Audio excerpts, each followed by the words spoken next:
신약성경 마가복음 4장입니다. 신약성경 마가복음 4장 35절부터 41절까지의 말씀.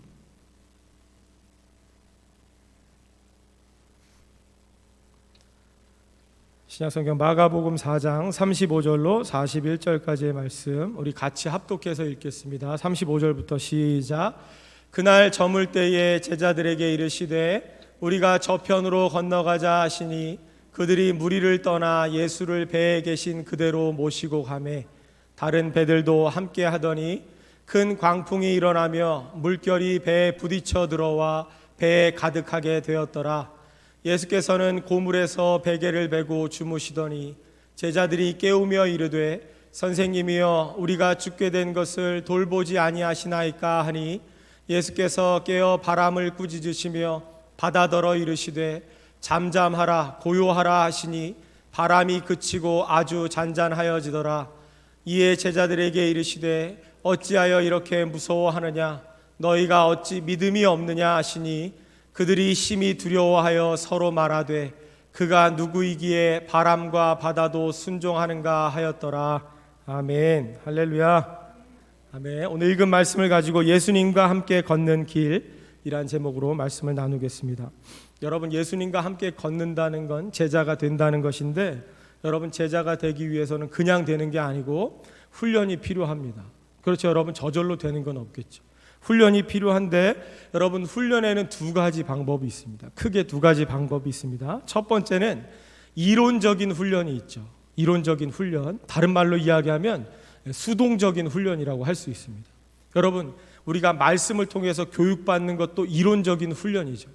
여러분, 우리가 말씀을 통해서 훈련되어져야 뭘 알아야 나가서 전할 거 아닙니까?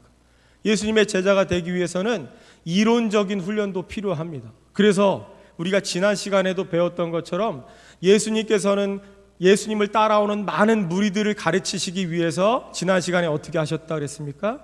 물 위에 떠 있는 배 위에 올라가 앉으셨다 그랬습니다. 그 배 위에서 육지에 있는 큰 무리들을 향해서 비유를 통해서, 비유라는 방법을 통해서 하나님의 나라를 가르쳐 주셨어요. 이게 바로 이론적 훈련이고 수동적 훈련입니다. 그러니까 여러분, 전하는 자가 있고 듣는 자들은 수동적으로 듣는 거죠. 여러분, 이런 훈련도 필요합니다. 두 번째 훈련의 방법은요, 경험적 훈련이 있겠죠. 이론적 훈련이 있다면 경험적 훈련도 있습니다. 다른 말로 이야기하면 능동적 훈련이죠. 이 훈련은 가만히 앉아서 듣기만 하는 게 아니죠. 이제 내가 능동적으로 경험하고 체험해야 하는 훈련의 방법입니다. 그래서 여러분, 배 밖에 있었던 많은 무리들이 예수님의 비유의 말씀을 들은 것이 이론적 훈련이라면 경험적 훈련은 뭘까요? 오늘 본문에 등장하는 배 안에 있던 제자들이 경험했던 훈련이 바로 경험적 훈련입니다. 그죠? 배 안에서 이 큰 광풍으로 인해서 물살이 쳐들어오고, 여러분, 그 속에서 이 믿음으로 훈련하는 것, 이게 훈련의 방법입니다. 제자가 되는 그런 과정 중에 하나라는 거죠. 여러분, 그래서 오늘 본문에는요, 배 안에 있는 제자들에게 광풍을 통해서 하나님의 나라를 가르치시는 거예요.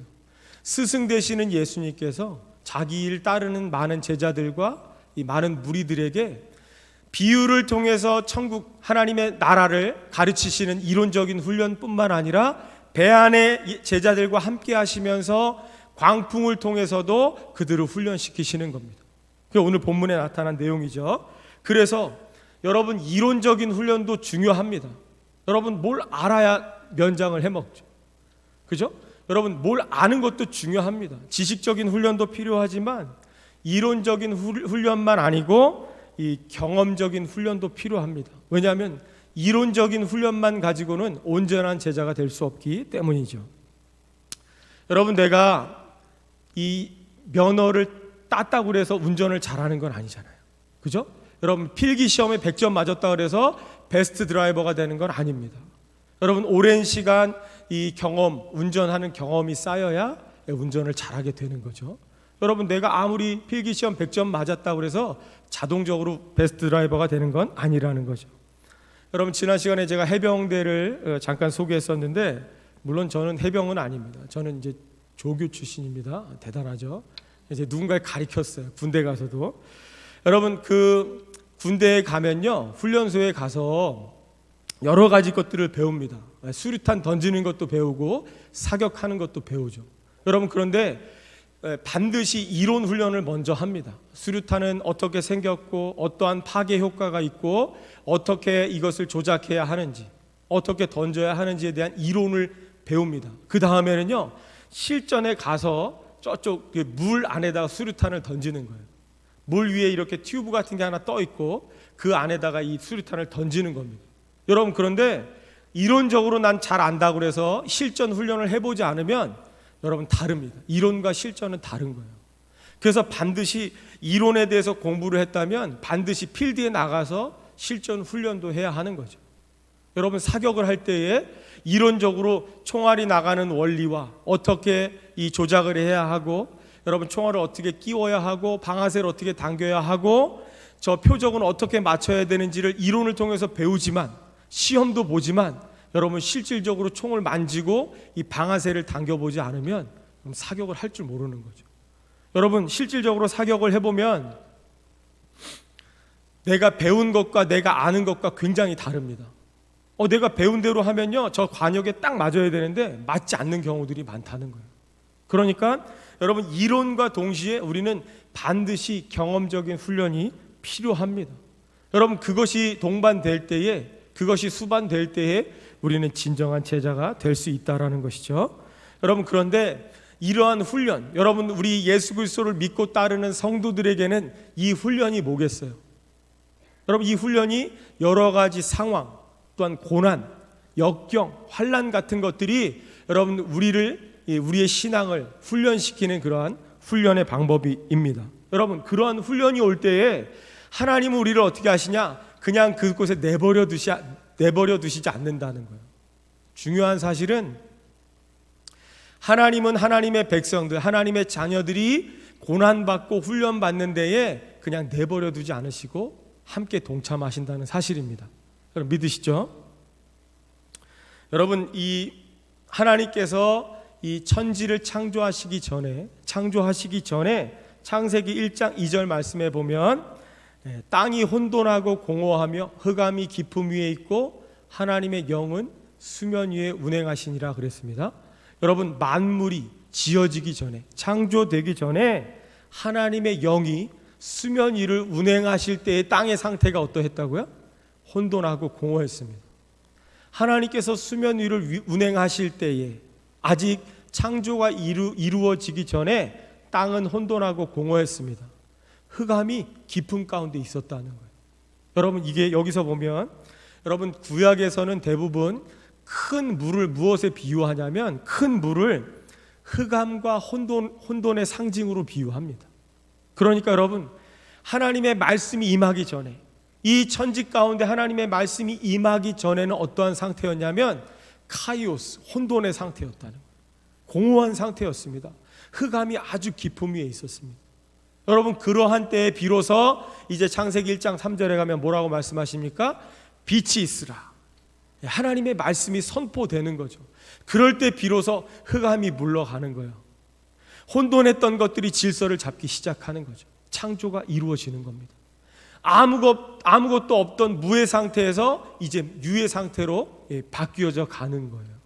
다시 말해서 여러분, 오늘 본문에도 보니까 큰 광풍이 불어왔다 그랬습니다. 제자들과 예수님이 함께 타고 있던 배에 큰 광풍이 불어왔습니다.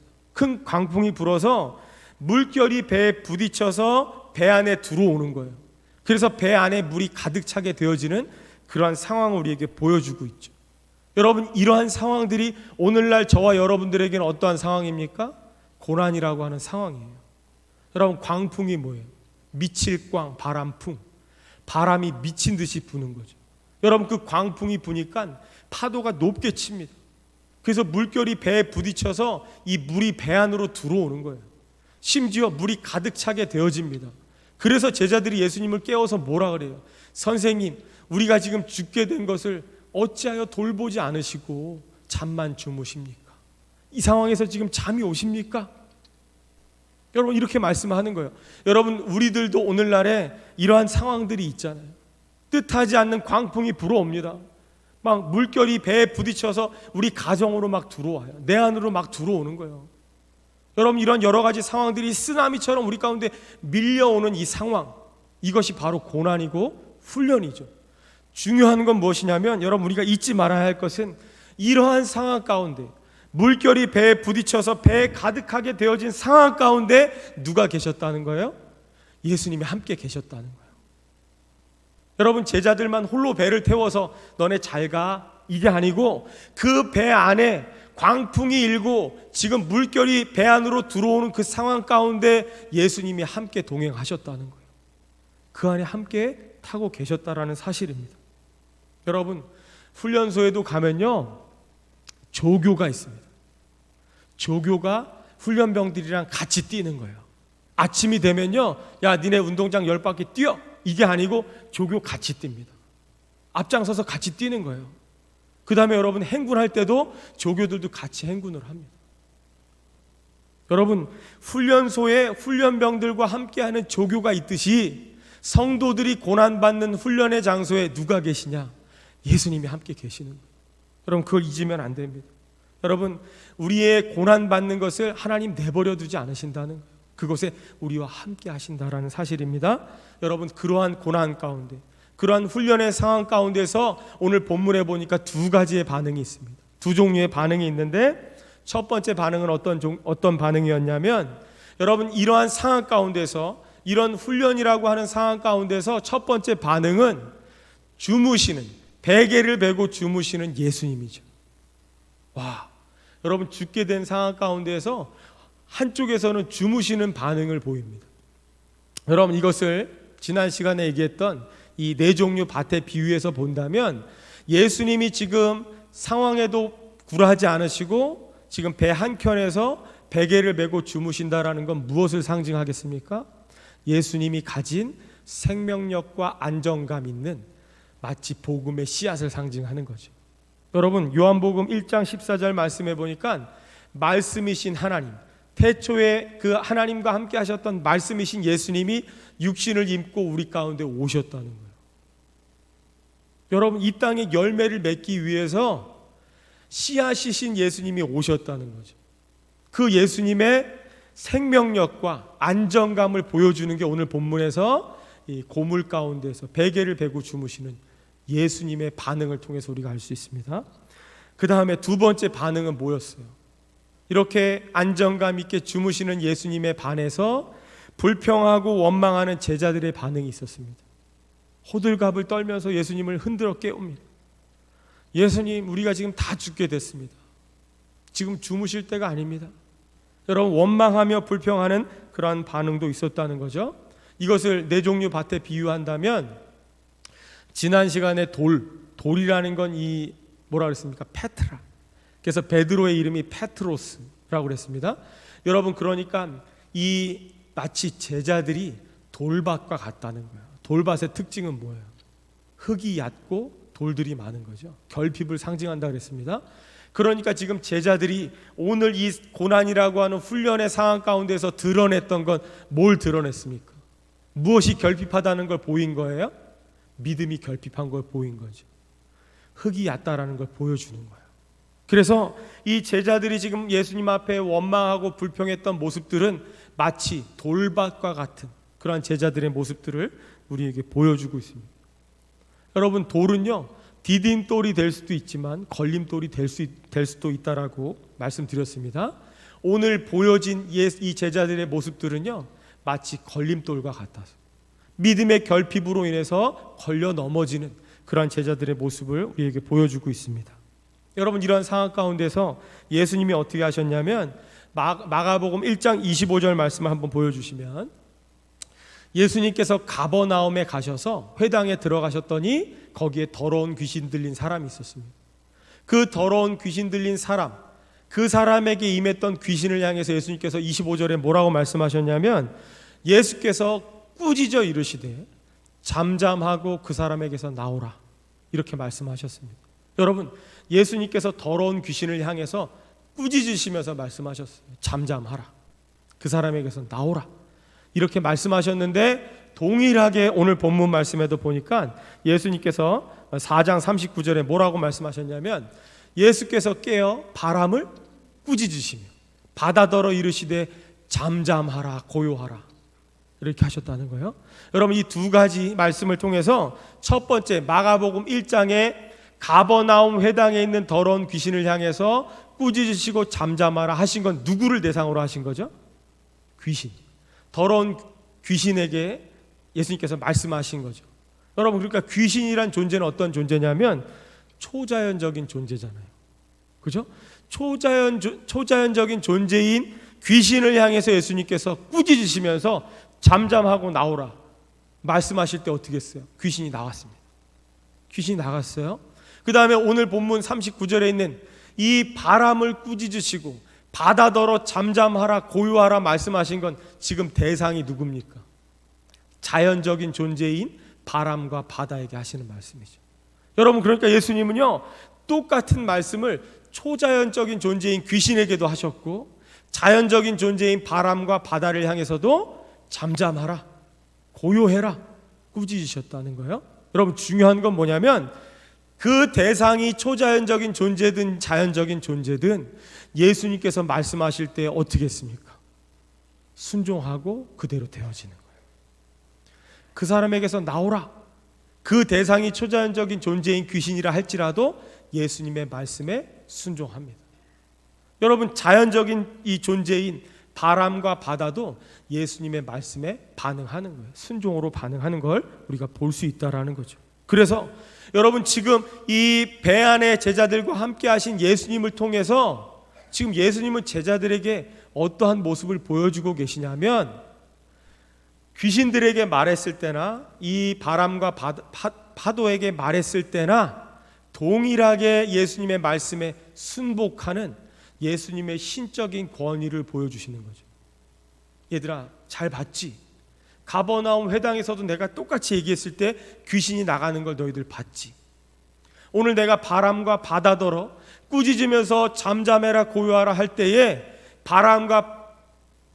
바람과 이 바다가 이 말씀에 순종하는 거 봤지?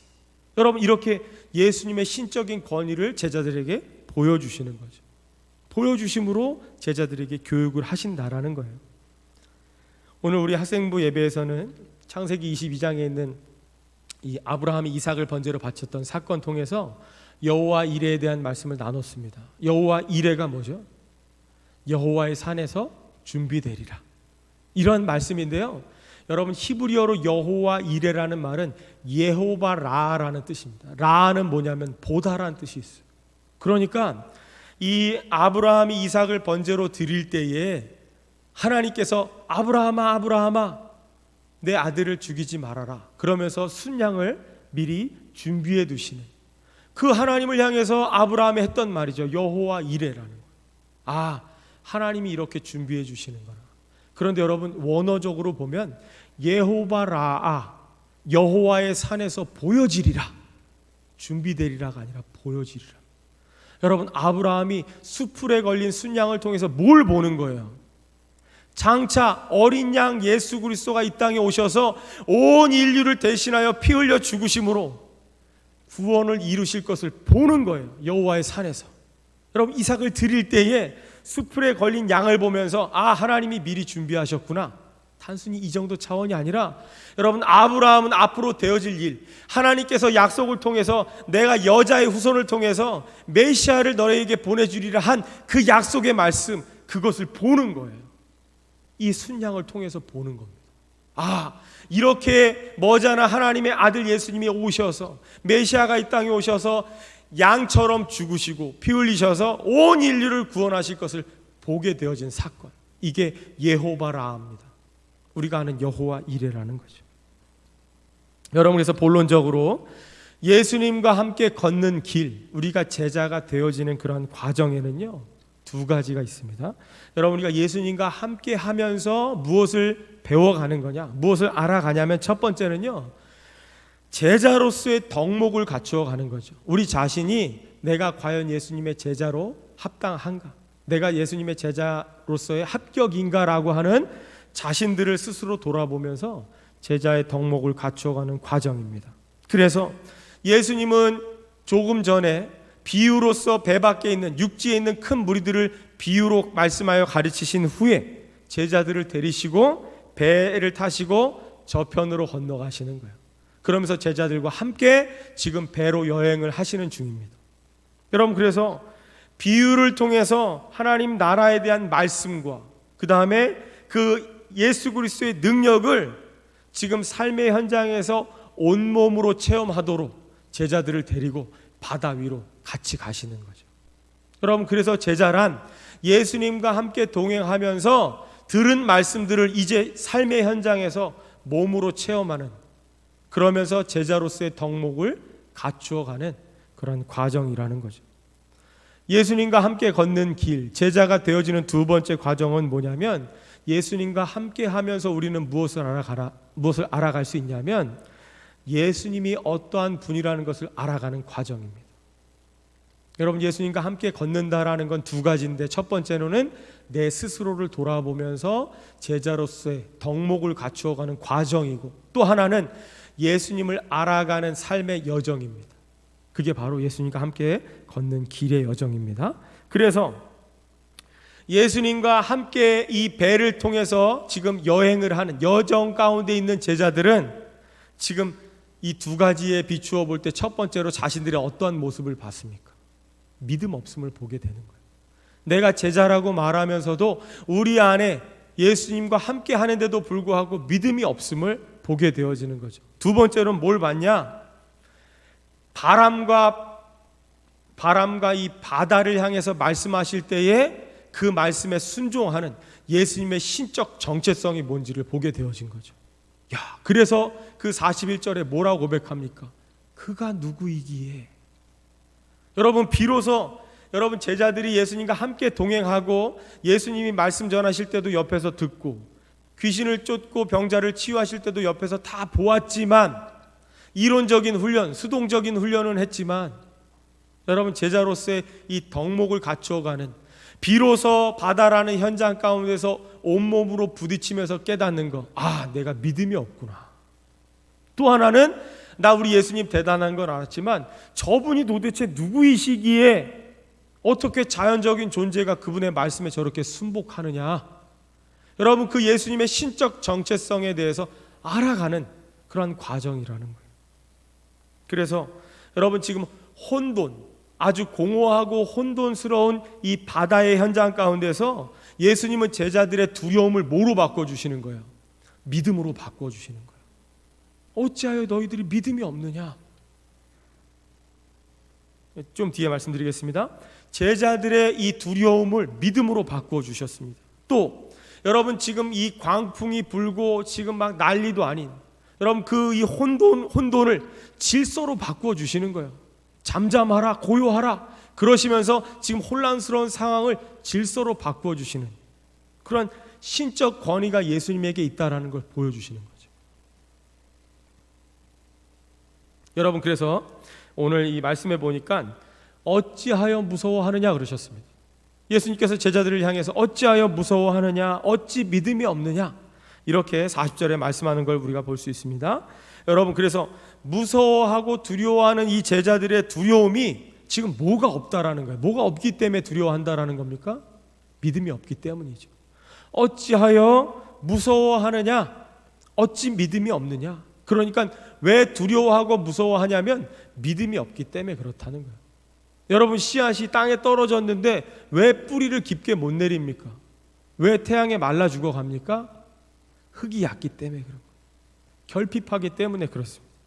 여러분, 그러니까 제자들이 지금 두려워한다라는 건 믿음이 없다라는 거예요. 그러면 그걸 또 바꿔서 이야기하면 예수님을 따르는 제자들의 근본적인 자세는 무엇이 필요하다라는 거예요? 믿음이 필요하다는 거예요. 여러분, 예수님을 따르는 제자라면 근본적으로 두려움 없는 믿음을 가지라는 거예요. 여러분, 그런데 41절에 가면 또 이렇게 말씀합니다. 그들이 심히 두려워했다는 거예요. 넌 두려워하지 말아라. 어찌 믿음이 없느냐?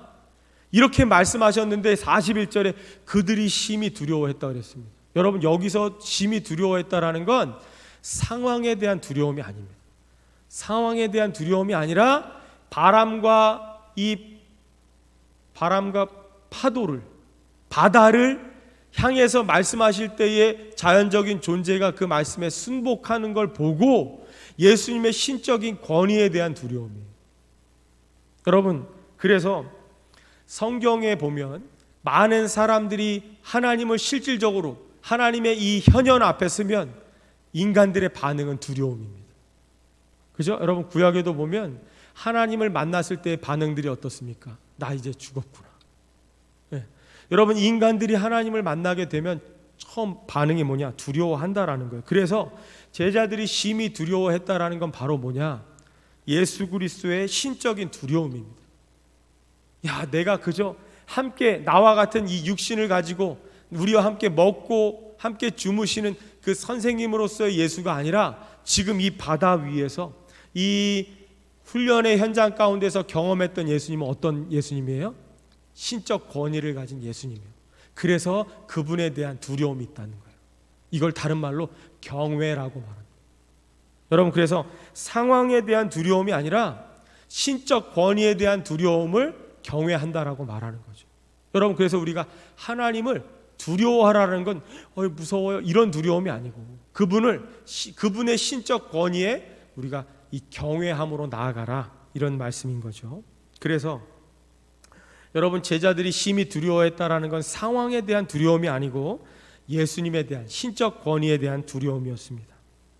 그래서 여러분, 고난이라고 하는 상황 속에서 우리가 주님을 만났을 때, 주님을 만나게 되어질 때에 우리는 비로소 주님을 경외하게 되어지는 거예요. 여러분, 그래서 우리가 이 삶의 현장, 특별히 여러분, 왜 하나님은 처음부터 우리를 천국에서 살게 하시지? 왜 에덴 동산에서 살게 하셨습니까? 여러분, 우리는 그걸 너무 잘 알잖아요. 배워서 잘 알지 않습니까? 여러분, 이 땅에 두신 이유가 뭐예요? 신앙의 실력을 쌓게 하기 위한 거죠. 왜요? 실력을 쌓아야 천국은 차등이 있기 때문에 여러분, 상급에 대한 그것들을 이 땅 가운데 신앙의 실력을 통해서 우리는 상급을 쌓는 거예요. 여러분, 그래야지 하나님이 공평하시지. 사도 바울과 같이 장가도 안 가고 평생을 복음 전하면서 두드려 맞고 죽을 뻔하고 끝내는 순교당하고, 여러분, 그런 사람과 대충 교회 다니고 여러분, 이런 사람과 천국에서의 대우가 똑같다면 그 공평한 하나님 아니잖아요.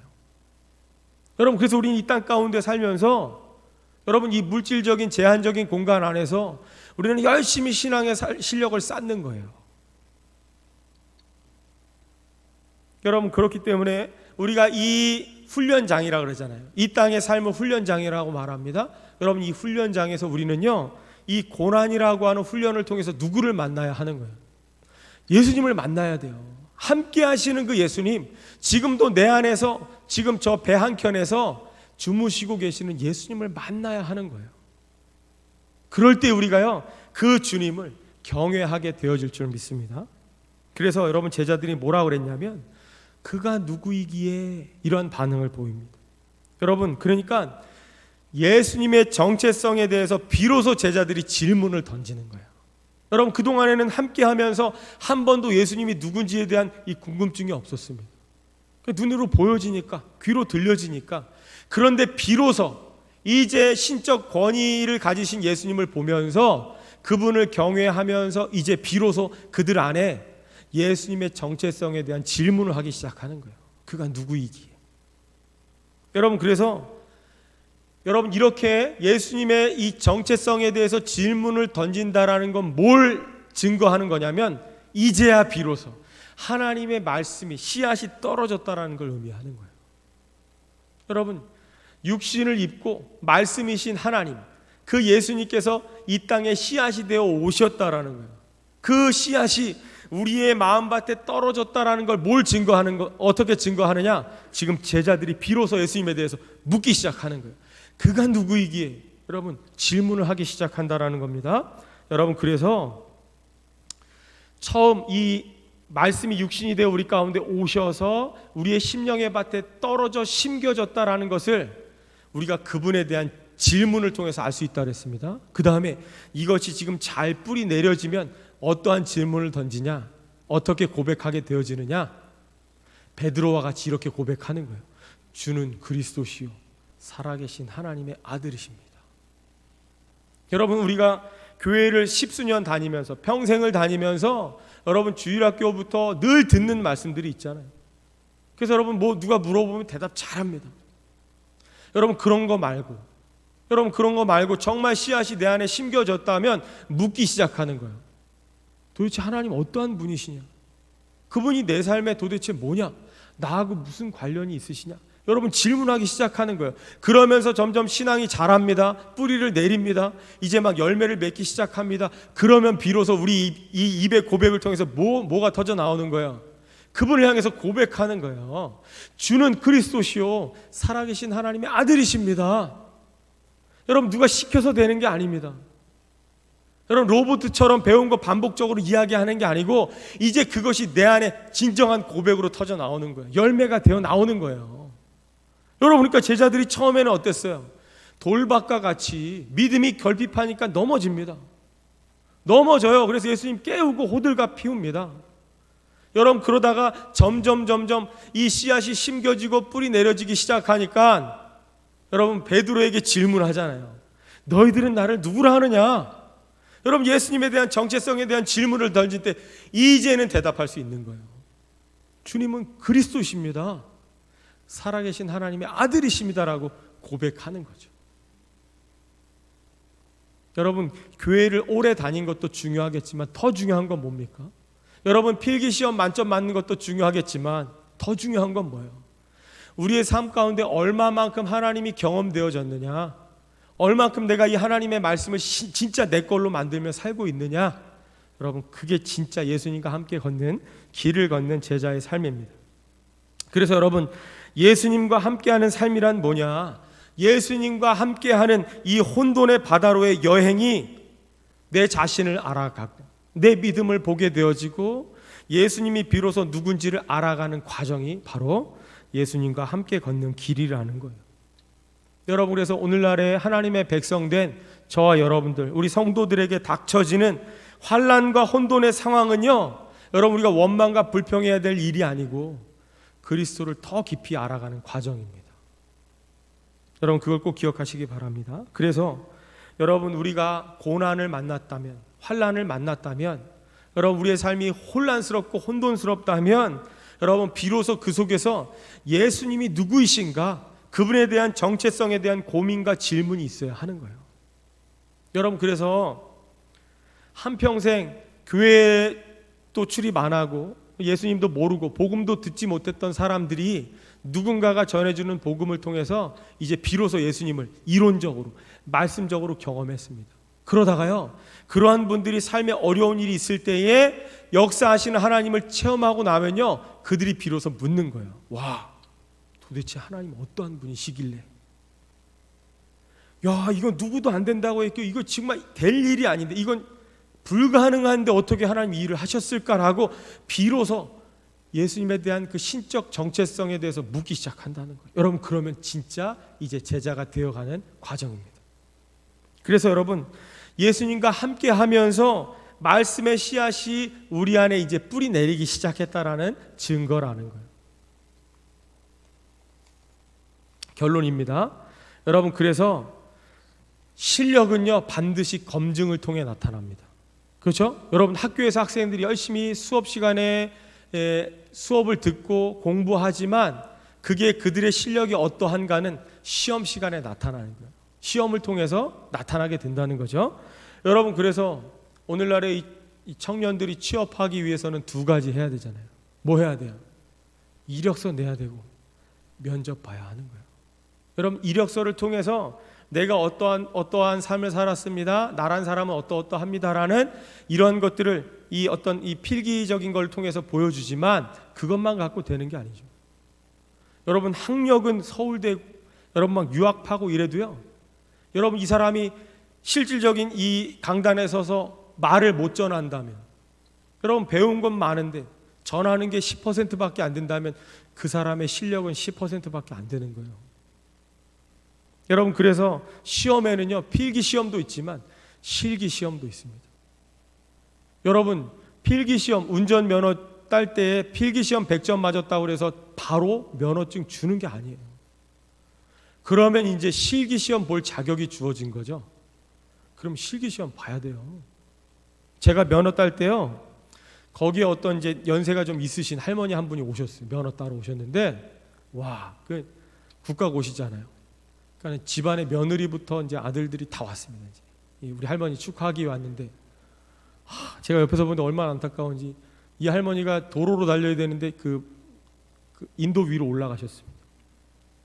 그러니 그걸 바라보는 자녀들이 얼마나 실망스럽겠어요. 알고 보니까 그분 처음이 아니라 그러시더라고요. 여러 번 떨어지셨다는 거예요. 여러분, 필기를 잘 봐도 실기가 안 되면 운전 못 합니다. 여러분, 그 사람들이 만약에 이 실력이 검증되지 않았는데 도로 위에 나오면 되겠습니까? 여러분, 움직이는 그냥 무기가 되는 거죠. 그래서 여러분, 성도들의 믿음은 반드시 훈련을 통해서 검증되어지는 거예요. 여러분, 고난이라고 하는 여러 가지 이 큰 광풍이 있는 것 같은 바다 위에서 검증되어지는 거예요. 여러분, 그것들을 통과할 때 내 믿음이 이것밖에 안 되는구나, 자신을 보게 되어지고, 여러분, 그 예수님과 함께 그 고난 훈련을 지나면서 예수님이 어떠한 분이신 것을 알아가는 거예요. 여러분, 두 번째 결론은요, 우리는 상황 속에서 훈련, 고난이라고 하는 이 훈련 상황 속에서 예수님을 발견할 수 있어야 하는 거예요. 여러분, 그래서 성도들의 삶에서 경험되어지는 모든 상황 속에는 언제나 주님이 계십니다. 여러분, 이거 잊으면 안 되는 거예요. 여러분, 주님이 우리를 홀로 내버려 두지 않으신다는 거예요. 내가 힘들어하고 아파하고 남모르게 가슴을 치며 눈물을 흘리는 거를요, 하나님이 보고 계실 뿐만 아니라 내 옆에 계시는 거예요. 우리가 그걸 깨닫지 못할 뿐이지 예수님 우리와 늘 함께 하신다라는 것들을 우리가 알아야 하는 거예요. 그래서 상황에 대한 두려움은 내려놓고 주님을 향한 믿음으로 바라봐야 하는 거죠. 여러분, 우리들은요, 상황이 너무 크게 보여지기 때문에 내 옆에 있는 예수님이 보이지 않을 때가 많습니다. 그죠? 그러니까 어떻게 어쩌나 여러분, 상황이 더 크게 보이니까 그 상황을 두려워하는 거예요. 여러분, 그런데 예수님이 내 삶 가운데 더 크게 보여진다면 이 상황이라고 하는 두려움이라고 하는 상황은 크게 보이지 않겠죠. 그건 대단한 문제가 아닌 거죠. 여러분, 저희 아들 하임이가 엄마 품에, 아빠 품에 안겨 있으면 얘는 두려울 게 없는 존재예요. 그런데 혼자 있으면요, 강아지 하나도 못 이깁니다. 그죠? 울 수밖에 없는 아이지만 엄마 품에 아빠 어깨 위에 올라져 있으면 얘는요, 세상에 무서울 게 없는 애예요. 두려울 게 없는 거예요.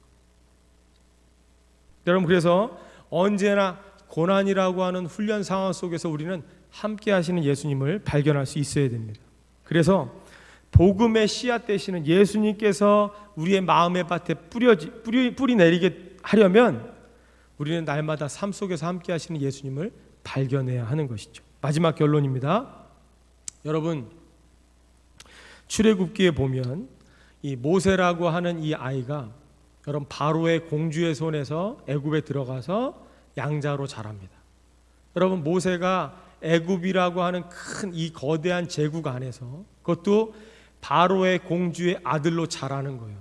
여러분, 그러면 상황적으로 이 필요한 것들이 다 채워진 상황이죠. 아쉬울 게 없잖아요. 여러분, 이 앞으로 이 이집트의 왕자 아닙니까? 왕자. 이집트의 왕자니까 부족한 게 없겠죠. 모든 것이 아주 풍족하고 모든 필요가 채워진 상태인데 하나님은 모세를 쓰기 위해서 모세를 어디로 인도하셨냐? 미디안 광야로 보내십니다. 여러분, 하나님이 쓰시기엔 너무 많은 걸 가지고 있는 거예요. 그런데 하나님께서 모세를 쓰시기 위해서는요, 그 모든 세상적인 걸 다 내려놔야 할 훈련이 필요한 거죠. 그래서 여러분, 모세를 미디안 광야로 보내셨습니다. 여러분, 중요한 사실은요, 모세가 미디안 광야로 가서 누구를 만났습니까?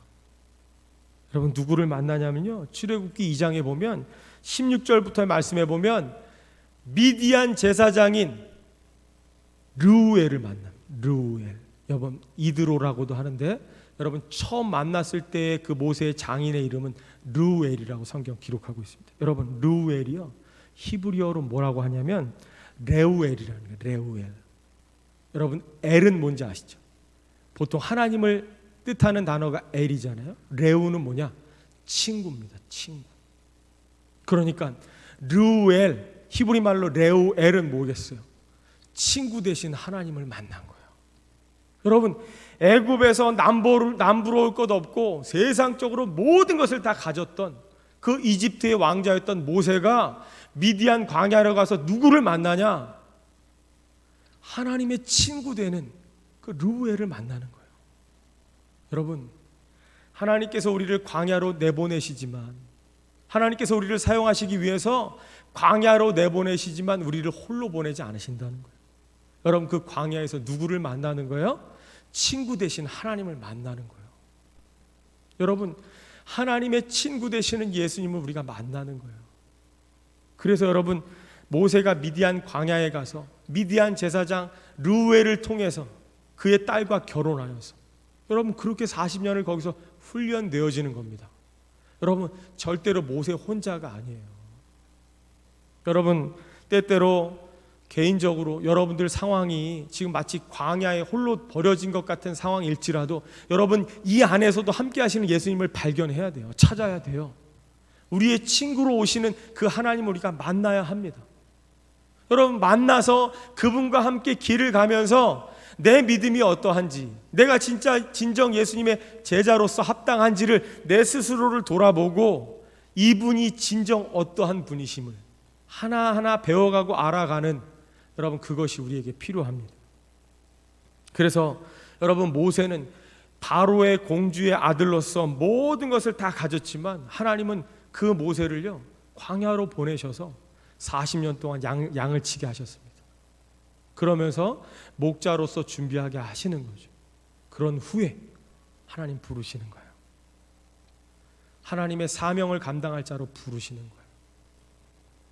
여러분, 내일부터 시작되는 이 3월 첫 주의 삶이, 또한 우리의 새롭게 시작되는 이 한 주의 삶이 혹 내가 원하지 않는, 뜻하지 않은 고난의 연속이라 할지라도 여러분, 그 속에서 친구 되신 하나님 레우엘 여러분 만나시기를 바라고, 여러분 그분과 함께 동행하시면서 우리 자신을 돌아보시고, 그 다음에 내가 그저 머리로만 지식으로만 알았던 하나님이 아닌 진정 내가 온몸으로 경험하고 체험하는 진정 살아계신 하나님을 만나고 경험하는 여러분 되시기를 간절히 바라겠습니다. 네, 한번 기도하겠습니다. 하나님, 감사합니다. 오늘 말씀을 통해서 예수님과 함께 길을 걷는다는 것이 무엇인지를 함께 말씀을 나누었습니다.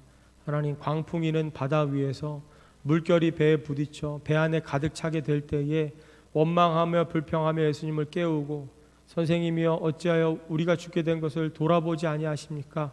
이렇게 말했던 제자들의 이 연약한 믿음을 보면서 또한 우리의 모습을 봅니다. 하나님, 조그만 어려움에도, 하나님 고난과 여러 가지 환난 가운데서도 하나님 우리의 믿음 없음을 보게 하시고, 상황에 대한 두려움이 아니라 예수 그리스도 하나님에 대한 경외함으로 주님 앞에 나아가게 하시고, 하나님 우리를 광야 같은 삶 속에서도 홀로 버려두지 아니하시고 친구가 되어 함께 하시는 그 예수님을 발견하고 만나서 내일부터 시작되는 새로운 한 달의 시간, 또한 한 주의 시간 속에서 늘 하나님과 동행하는 우리 모두가 되게 하여 주시옵소서. 감사함의 예수님의 이름으로 기도하옵나이다. 아멘. 아멘.